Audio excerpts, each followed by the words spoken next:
Magaling na ang handa, everyone. Kaya maghanda na rin kayo. So, ayan yung mga naipon ko ng tubig. So, yan, puno na yan, everyone. Yan, 3 galon na yan. So, pwede yang inumin at kinuha ko yan sa filter. Then, puno na yan, everyone, ng bonggang-bongga. And then, itong drum na to, buti may drum akong nakita dito sa may storage area. So, ngayon, pinuno ko na itong tubig na ito, yung container na to. Power bank ko, na lagi ko siyang gamit, kahit yan ay 10,000 lang, nakakatagal yan kung tutuusin, everyone. So, always charge na yan, everyone. Laptop ko is okay na rin. Naka-charge na yan ng bonggang-bongga. At meron na rin akong pinaka power bank dyan para sa aking laptop. So, yan yung aming emergency light na binili ko pa yan noon pa. Kaya nakahanda na talaga ng bonggang-bongga yung emergency light diyan dito sa may kwarto.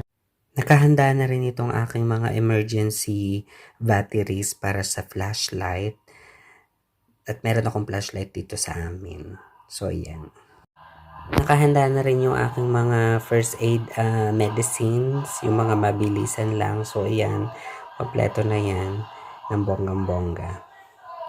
Meron na akong ditong tuna. Ayan. Siguro na may sakto na ito.